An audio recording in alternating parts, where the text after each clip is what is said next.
All right, how's everybody doing? Hotep. Hey, this is Michael Imhotep, founder of the African History Network, host of the African History Network show. I'm a talk show host, researcher, lecturer, and writer. It is Thursday, November 29th, 2018. We're broadcasting here on Facebook Live, our Facebook fan page, the African History Network, the African History Network. So everybody share this broadcast on your Facebook page. Invite your friends to tune in also. Okay, so I wanted to talk about this story that I saw. Face2faceafrica.com had an article about this, and then also NPR. And it's from a couple of weeks ago. And this deals with history being taught in the state of Texas, okay? And specifically the history of slavery being taught in the state of Texas. Face2faceafrica.com just had an article about this November 26th. And what happened is that the way the history of slavery is taught in the state of Texas is going to change, okay? And let's see, we're going to post this here on the thread of the broadcast. How's everybody doing? Share this broadcast on your Facebook page. Invite your friends to tune in also, okay? And then we'll tell you about the new bundle pack that we have going on. It's a combination bundle pack and online courses also, all right? Okay, so there's, back in February of this year, there was a 52-page study from the Southern Poverty Law Center dealing with called Teaching Hard History, American Slavery, Teaching Hard History, American Slavery. And it dealt with how the history of slavery in this country is oftentimes mistaught and over-sentimentalized as well, okay? And how students is often sentimentalized, and how students are alarmingly misinformed about the history of slavery. So if we look at this article from face2faceafrica.com, it talks about how after years of downplaying the role of slavery in the American U.S. Civil War, the Texas Board of Education has finally voted to upgrade slavery as a central cause of the U.S. Civil War, all right? Now, this is important because when you look at the study that the Southern Poverty Law Center did in their study, Teaching Hard History, American Slavery. And here's a copy of the study here. It's a 52-page study. You can download it from the website, splcenter.org, splcenter.org, or just Google Teaching Hard History, American Slavery, Teaching Hard History, American Slavery. When you look at the study that they did, a survey of 1,000 12th graders across the country, they found that only 8% of 12th graders knew that slavery was the cause of the Civil War, the central cause of the Civil War. Only 8% of 12th graders knew this. 32% of 12th graders, only 32% knew that it took a constitutional amendment to legally free the enslaved Africans, which was the 13th Amendment. And then 35% of 12th graders surveyed thought it was the Emancipation Proclamation. 35% thought it was the Emancipation Proclamation that legally freed the enslaved Africans, which is not true because the Emancipation Proclamation didn't free the enslaved Africans. It did not end slavery, okay? So, and only 46% of 1,000 high school seniors, only 46% knew what the Middle Passage was during the transatlantic slave trade, okay? So there's clearly something wrong with the way history is being taught in our schools across the country, especially the history of slavery, all right? So for the longest time, pupils learned that the war was caused by sectionalism, which dealt with, and sectionalism deals with the northern states having the factories and the industries and things like this, and the textile mills, et cetera, and the southern states having the large plantations, okay, and the fights that take place over that as well. But so for the longest time, pupils learned that the war was caused by sectionalism, states' rights, and slavery in that order. Sectionalism, states' rights, and slavery in that order. But a new proposal presented in September of 2018 sought to change this by indicating that slavery was the only cause of the Civil War. And when you actually read the 52-page study, okay, Teaching Hard History, American Slavery, people need to download this, share this with your children, take this into the schools, because what this study does, and you've heard me talk about it before, it systematically goes through and identifies how the history of slavery is being incorrectly taught in our schools all across the country, not just schools with a predominantly African-American population, but I just mean schools, period, across the country. Then it talks about how to correct the way the history is being taught, all right? So the proposal to change the curriculum to acknowledge slavery's central role started back in 2017, when a group of educators, academics, and other community members came together to make changes to the curriculum. Goes back to 2017. One of the most controversial results of this effort was the deletion of Hillary Clinton and Helen Keller. Okay, and Helen Keller, the miracle worker. There was a movie made in like the 1970s or 80s about Helen Keller. I remember watching that with my mother, and Helen Keller was she was blind, and she learned sign language, things like this, right? Helen Keller, as names to be studied. These were deleted as names to be studied. Okay, now this change was reversed, however. Now, after deliberation, the board, the school board there in Texas decided that students will learn, quote, the central role of the expansion of slavery in causing sectionalism, disagreements over states' rights, and the Civil War, end quote. Now, the decision has been met with mixed reactions, with one of the board members named Lawrence A. Allen Jr., who's a Democrat, saying that it is a start even when the Texas natives do not necessarily agree on the topic. While the Texas Freedom Network acknowledged some improvements, it highlighted that some of them were, quote, muddied by other distortions, end quote, okay? Now, this whole misunderstanding about the history of slavery goes into the history of the Civil War, goes into the history of Reconstruction, 1865 to 1877, which goes into Jim Crow segregation in Plessy versus Ferguson, 1895, which renews a whole era of terrorism against African Americans and rampant lynchings and things like this going into the early 1900s, which then goes into World War I, 1914 to 1918, which then brings you 1919, the Red Summer, where you had over 25 major race riots across the country, okay, which then takes you into 1928 in the Lily White movement in the Republican Party, and Herbert Hoover, who was the Republican candidate for president, who's going to win the presidential election. And the Lily White movement was a whole movement in the Republican Party to push African Americans out of the Republican Party, to ignore our issues, ignore our concerns, ignore the rise of the Ku Klux Klan, which was reinvigorated by the movie that came out February 8, 1915, called The Birth of a Nation. And African Americans are going to, over a course of years, transition from the Republican Party to the Democratic Party, because more of our issues and concerns were being met by the Democratic Party, and we're being pushed out of the Republican Party because of this Lily White movement.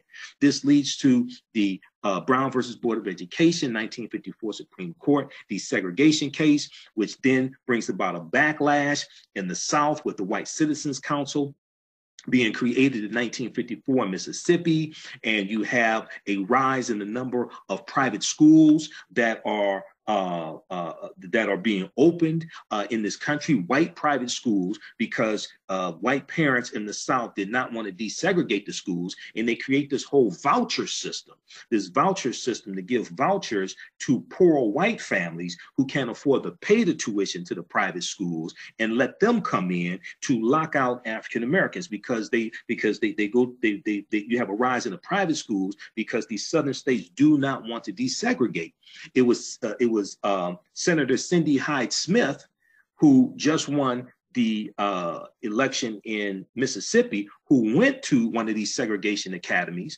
And she also sent her daughter to one. Her daughter graduated in 2017. So this history is current, okay? Even though these things take place in the past, to understand what exists today, you have to understand a sequence of historical events that lead you up to today, so you understand how to, what course to take for the future, to correct the problems of the past. So you have to understand a history, a sequence of historical events to understand all of this, okay?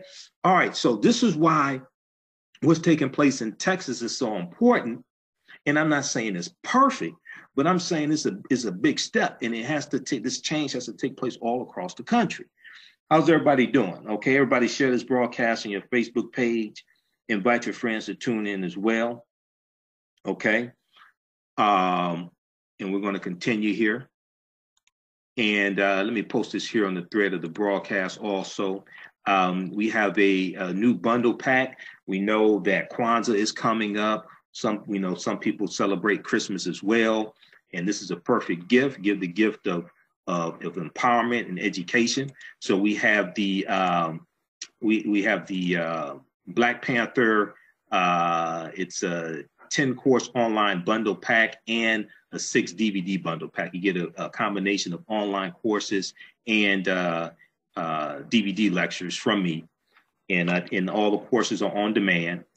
And it's on sale right now, $80, regularly $180. It's a $180 value on sale, $80.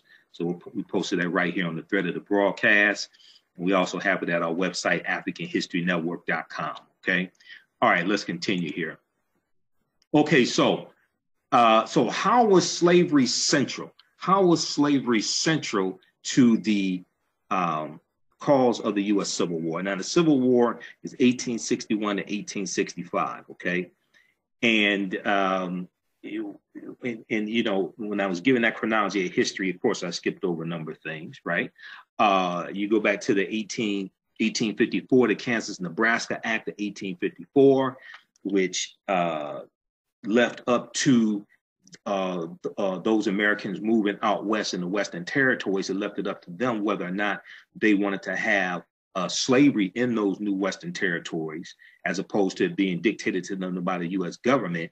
The Kansas-Nebraska Act directly leads to the Republican Party being founded in 1854. And the Republican Party was the counter to the Democratic Party.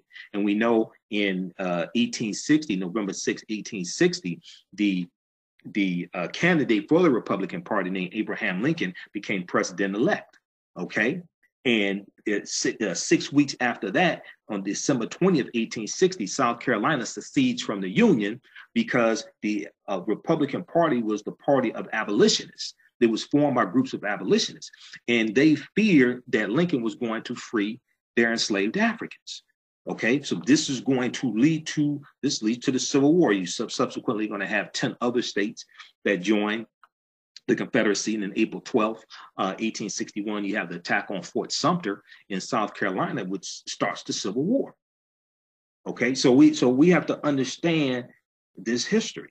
So slavery in America dates back to the 17th century, the 1600s, and what they refer to as America, they're dealing with the 13 colonies, which were British colonies, with the institution seeming to lose its popularity after the American Revolutionary War.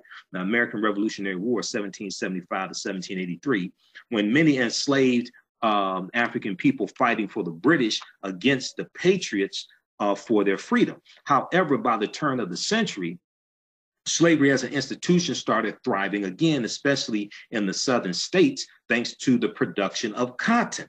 And it's going to be the creation of the cotton gin and copies of the cotton gin in the early 1790s that is going to really revolutionize the way cotton is produced and the way that the seeds are taken out of the cotton, which makes cotton more profitable to produce. Okay, and increases the demand for enslaved Africans as well.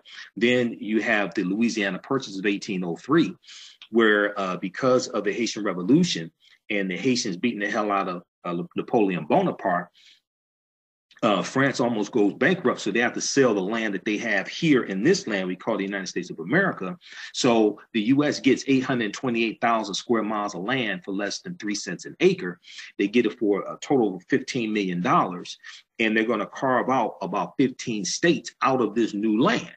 Okay, now some of the states are going to be free territories, some are going to have slaves, but this gives new land for the U.S. and planters and slave owners to plant crops, things like this, which also increases the demand for enslaved Africans as well. So the adoption of the cotton gin by many plantation owners called for the increase of laborers, many of whom were enslaved African people. These slaves also worked in other plantations that grew tobacco, hemp, and corn and other crops as well. Okay, so these made a lot of landowners in the South very rich, and by the mid 1800s, slavery became a vital part of the economy. The Northerners felt that slavery was unethical and should not be allowed to thrive, and thus came to the contention between the two factions. Okay, the debate between the North and the South. It was against this background that many white Southerners did not want the institution of slavery to be abolished. They fronted many arguments, including that, quote, Black people, like children, were incapable of caring for themselves, and that slavery was a benevolent institution that kept them fed, clothed, and occupied, end quote. When we go back and we look at the minstrel shows start with T.D. Rice, Thomas Dartmouth Rice, who was a white entertainer around 1828, 1829, creating this Jim Crow character. And he put on tattered, torn clothing. He put on blackface and adopted a Southern dialect. And he danced and imitated what he thought was the way enslaved Africans acted. So then you're going to have, this becomes popular. You're going to have all these other white men who do this. And they put on blackface. They imitate enslaved African people. And they're showing them as being childlike, dim-witted, ignorant, things like this. And minstrel shows become one of the most popular forms of entertainment in this country. It moves to radio in the 1920s with Amos and Andy. And you had two white men, Freeman Gosden and Charles Correll, who were the creators, and they were the ones doing the voices of Amos and Andy. Sometimes they were performing blackface also. Okay, but this was all, but during slavery, this was a way also to justify slavery, because they were showing African Americans as being childlike and being ignorant and being docile and obedient and things like this.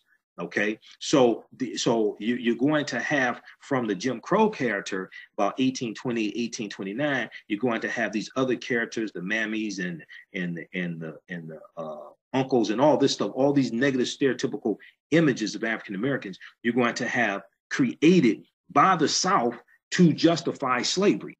And the argument that the South was making was that slavery, the peculiar institution, was a system that had checks and balances, and it kept the slaves were taken care of by the master, and they were fed and clothed and things like this, and it kept them from running wild, and they wouldn't be able to take care of themselves on their own, and they produce crops that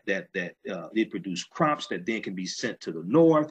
And if you have a benevolent slave master, then the slaves were almost like a part of the family. This is the myth that the South was pushing to justify slavery.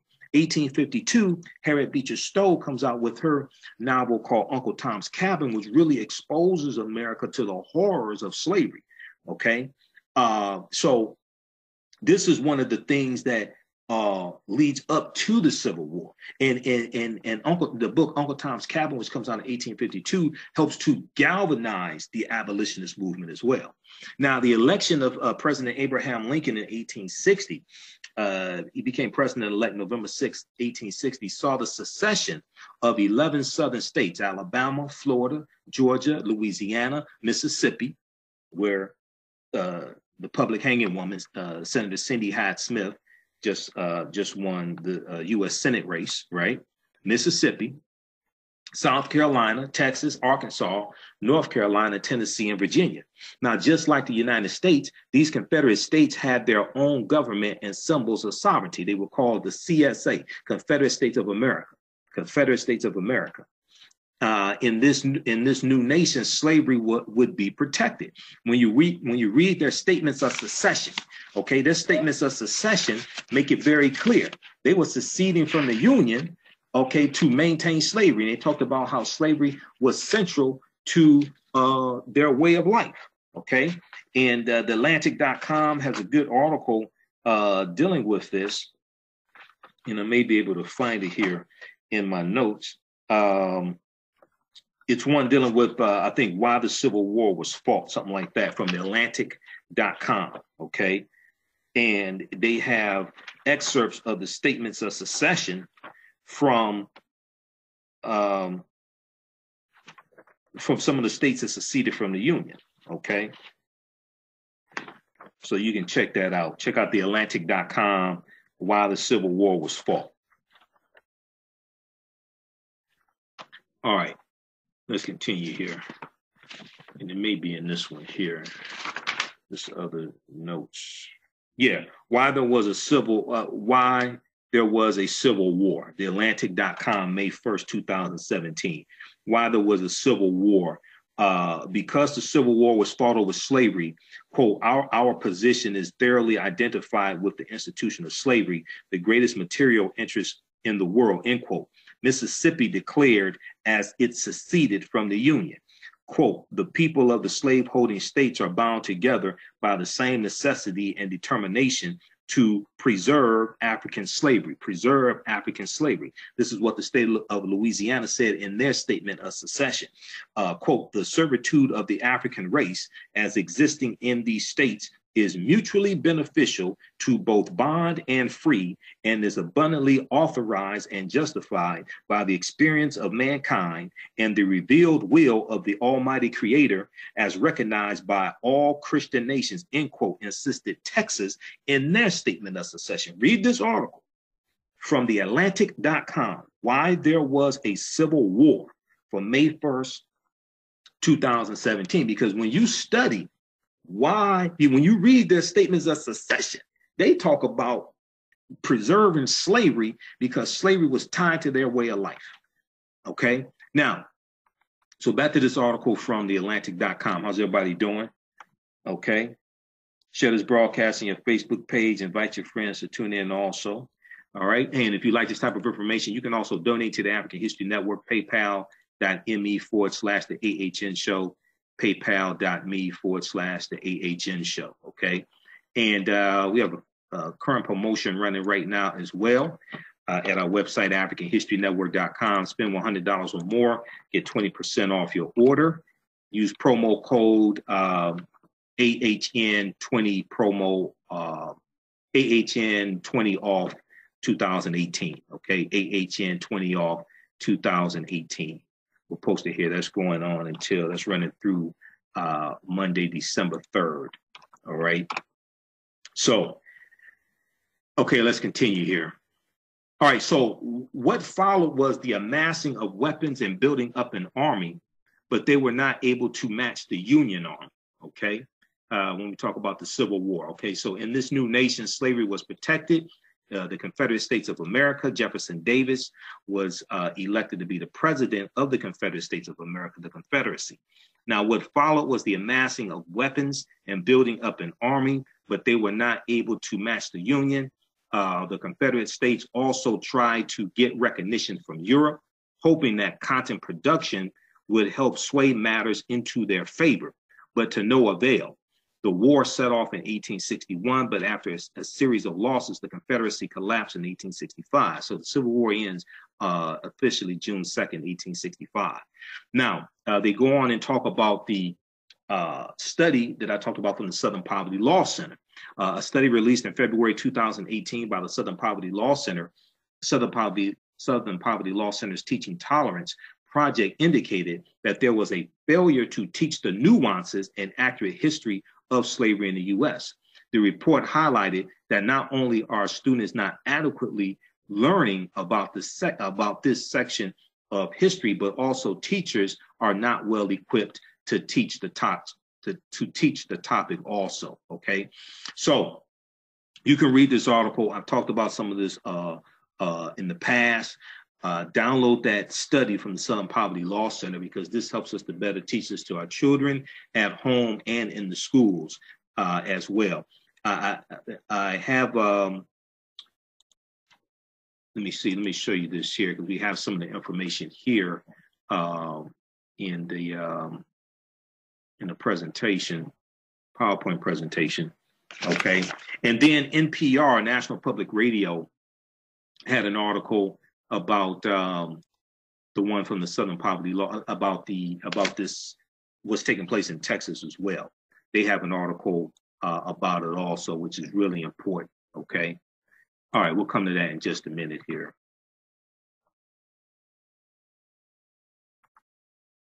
Okay, let me show you this because I have it up now. I don't want this to freeze up. How's everybody doing? Let's go to this here. Okay. All right, so this is from the article from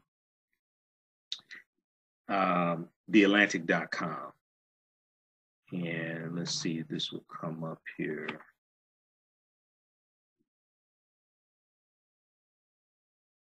Okay, this should come up. Hold on. All right, and it deals with, let me bring the slideshow.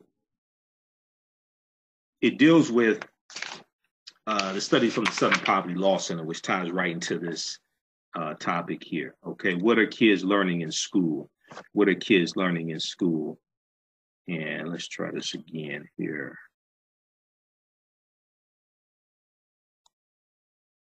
Okay, so what are kids learning in school? All right. And the new report finds that the topic is mistaught and often sentimentalized, and students are alarmingly misinformed as a result. Okay. Now, this statute here, this is called the Lincoln Emancipation Statute. It was paid for by enslaved people and erected in Washington, D.C. in 1876. So this is the year before. Reconstruction ends, and it has been criticized for representing the history of slavery from a paternalistic perspective. Okay, so let's continue. Let's look at this quickly here. All right.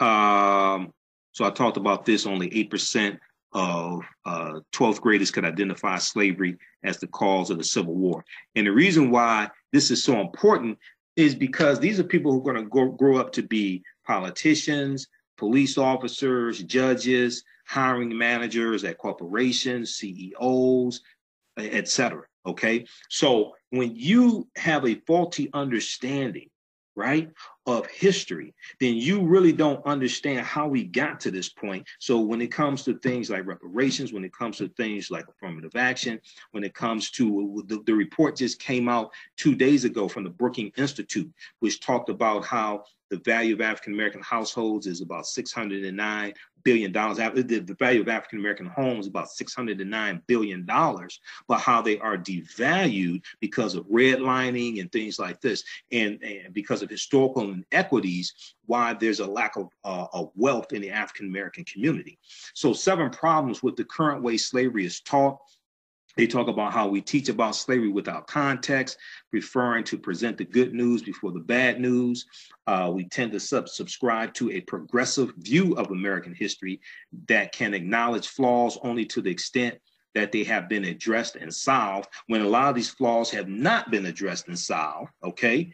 And a lot of times when you deal with white supremacy and racism, people don't even want to have this conversation, but that's intrinsically tied to slavery. 3, we teach about the American enslavement of Africans as an exclusively Southern institution, when at one point all of the 13 colonies owned slaves, including New York, because that's where Wall Street is. And before it was a New York colony, it was a Dutch colony called New Amsterdam, and at the northern portion of the colony, they forced enslaved Africans to build a wall to keep out Native Americans and things like this coming in and try to attack them. And that wall is where Wall Street gets its name from. The first commodity traded on Wall Street were enslaved Africans. I've interviewed Professor Kabahaya Watakamene before. It's in the Hidden Colors documentary. He's one of my teachers, and he talks about how originally it was called livestock and bondage. Today it's called stocks and bonds. Originally it was called livestock and bondage that were traded on Wall Street. Today it's called stocks and bonds. Now, we rarely connect slavery to the ideology that grew up to sustain and protect it, white supremacy. We often rely on pedagogy poorly suited to the topic. When we ask teachers to tell us about their favorite lessons when teaching about slavery, dozens proudly reported classroom simulations, which can psychologically damage our children when you have them portraying slaves, right? That can psychologically damage our children. Simulation of traumatic experience is not shown to be effective as a learning strategy and can harm vulnerable children. Number 6, we rarely connect slavery to the ideology that grew up to sustain and protect white supremacy. All right, I talked about that. We tend to center on white experience when we teach about slavery, and the study recommends using slave narratives to talk about slavery from the perspective of the enslaved, as opposed to talking about slavery maybe from the perspective of a benevolent slave owner, okay? All right, so these are just a few things that the study talks about.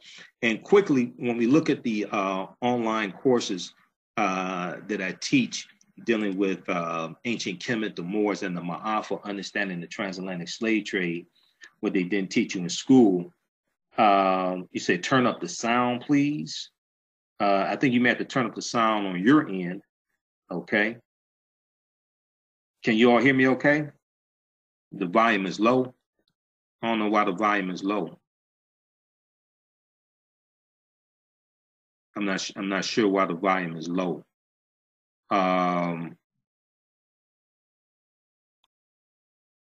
Yeah, I don't know why the volume is low on this end. Let me testing. Let me check the mic. Testing 1 2 3. Switch the phone. Leave computer audio. Testing 1 2 3 4 5 6 7 8 9 10. Sound check. Can you hear me better? Testing 1 2 3 4 5 6 7 8 9 10.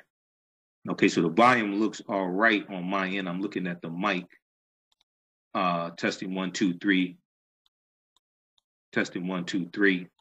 It's the same volume that I usually have. You can barely hear me. Try to refresh your screen. If you can barely hear me, refresh your screen, okay? Because it's the same mic volume I always have. All right, let's continue here. Okay, so some of the things we deal with, we have the 10-course online bundle pack. The courses are all on demand and includes ancient Kemet, the Moors, and the Ma'afa, understanding the transatlantic slave trade, what they didn't teach you in school. This is a 14-hour, 7-session online course that I teach, and it's all on demand, okay? So with the current promotion we have right now, you'll get this 10-course online bundle pack. You'll also get the 6 DVD bundle pack. Is a Black Panther bundle pack of mine, and includes 3 of my lectures dealing with the film Black Panther, and then also gets 3 other presentations. Okay, but the online courses are all on demand. Watch from around the world. And here's some of the things that we deal with when we deal with understanding the transatlantic slave trade, what they didn't teach you in school. What was the transatlantic slave trade? What were some of the events that led up to it starting? What role did Christopher Columbus play in the transatlantic slave trade? Because Columbus was crucial to the slave trade spreading. Okay, his 4 voyages, and I'll show you where he went on his 4 voyages. He never came to the land that we call the United States of America. He never came to the land we call the United States of America. The closest he came here was Cuba, which is 90 miles away. When did Africans first come to the U.S. as slaves? Because even before Jamestown, Virginia, August 20th, 1619, the Spanish were taking Africans into the territory we call South Carolina in the 1520s. This is 100 years before Jamestown, Virginia, okay? But we also deal with the African presence in this country going back at least 51,700 years ago. And Dr. David Imhotep deals with this in his book, The First Americans Were Africans, Documented Evidence. The First Americans Were Africans, Documented Evidence, which is one of the sources that I use to teach the online courses. Now, we do a PowerPoint presentation, we have video clips, articles, etc. Did Africans sell themselves into slavery? We deal with that complicated history because it's not like we were actually taught. Were African people in America before the slave trade? Yes, we were. This was our land stolen from us. We've been here for tens of thousands of years, going back at least 51,700 years ago, who are the Khoisan, who come from Southern Africa. They have the oldest DNA on the planet, and they go all around the world, okay? And they were here. We deal with the 800-year occupation of Europe by the Africans known as the Moors, which is crucial because we deal with the transatlantic slave trade chronologically. We deal with ancient Egypt, ancient Kemet. We deal with the Moors who are in Europe 800 years, and they take the teachings from ancient Africa, especially ancient Kemet, into Europe, which brings Europe out of the Dark Ages. Before you can talk about the transatlantic slave trade, you can't start in 1440 or 1441 with the Portuguese. You have to deal with that 800-year occupation of Europe by the Africans known as the Moors that set Europe up to be able to sell, that set up the transatlantic slave trade, that lead to it happening. We deal with shocking archaeological discoveries that are causing experts to rethink everything. The role insurance companies played in the transatlantic slave trade and slavery on the plantations. Insurance companies that took out policies on slave ships and enslaved Africans on the plantations. We deal with Freemasonry because the teachings that the Moors introduced into Europe are going to lay the foundation for Freemasonry, okay? And we know 50 of the 56 signers of the Declaration of Independence were Freemasons. Freemasonry, America and the Founding Fathers, origins of the term America and Africa, and a lot more. We deal with Asar, Aset, and Heru, who the Greeks called Osiris, Isis, and Horus, links to ancient Kemet, ancient Egypt, and Christianity, the fake Willie Lynch letter, 1712. The problem with slave movies and why we are being bombarded with slave movies and a slave-themed TV show. So this is just some of the type of information we deal with in the online course, and then we definitely deal with Dr. David Imhotep's book, The First Americans Were Africans, Documented Evidence, and the African presence discovered in 2004 in Allendale County, South Carolina, that dates back at least 51,700 years ago by Dr. Albert Goodyear, who's an archaeologist at the University of South Carolina. And we deal with other discoveries as well, okay? All right, so this is, okay.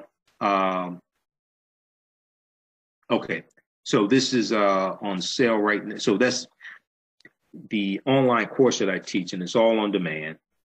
Watch at your own pace. We have it in a 10-course online bundle pack, all right? And also we included the 6-DVD Black Panther bundle pack. So it's all on sale right now. It's on sale $80. It's $180 value. It's on sale $80. At AfricanHistoryNetwork.com. We'll post the link again, and we have it posted here on the thread of our broadcast. And also we have a special promotion. Get 20% off your order of $100 or more. Use the promo code AHN 20 off 2018, okay? And we have that at our website also, AfricanHistoryNetwork.com. Spend $100 or more, get 20% off your order. That promotion is running through December 3rd, okay? Be sure and download the study from the Southern Poverty Law Center. Read through it. Take these to the parent-teacher conference meetings. Take these to the school board meetings, because this study here helps to lay the foundation and make the argument for the change that we're seeing take place in the Texas school system. And 1 out of 10 students in this country are part of the Texas school system, okay? 1 out of 10 students in this country are part of the Texas school system, all right? Okay, so look, hey, we got to get out of here. Those in Detroit, Grits and Politics is coming up this Saturday. I talked about it yesterday on Keith Williams' show. Saturday, December 1st, Grits and Politics. We're going to look at what happened in the midterm elections and look at what African Americans need to do next. 19190 Schaefer Avenue, Church of God, Greater Emmanuel International Church of God in Christ, 10 a.m. to 12 noon. And there'll be a panel discussion also, okay? I'll be on the panel Saturday, December 1st. Visit our website, AfricanHistoryNetwork.com, for more information. Breakfast will be served as well. They're just asking for donations. I have to get out of here. Hey, remember, at the African History Network, we focus on educating, empowering, and inspiring people of African descent throughout the diaspora and around the world, because right knowledge corrects wrong behavior. It's not over till we win. Wakanda forever. We'll talk to you next time. Peace.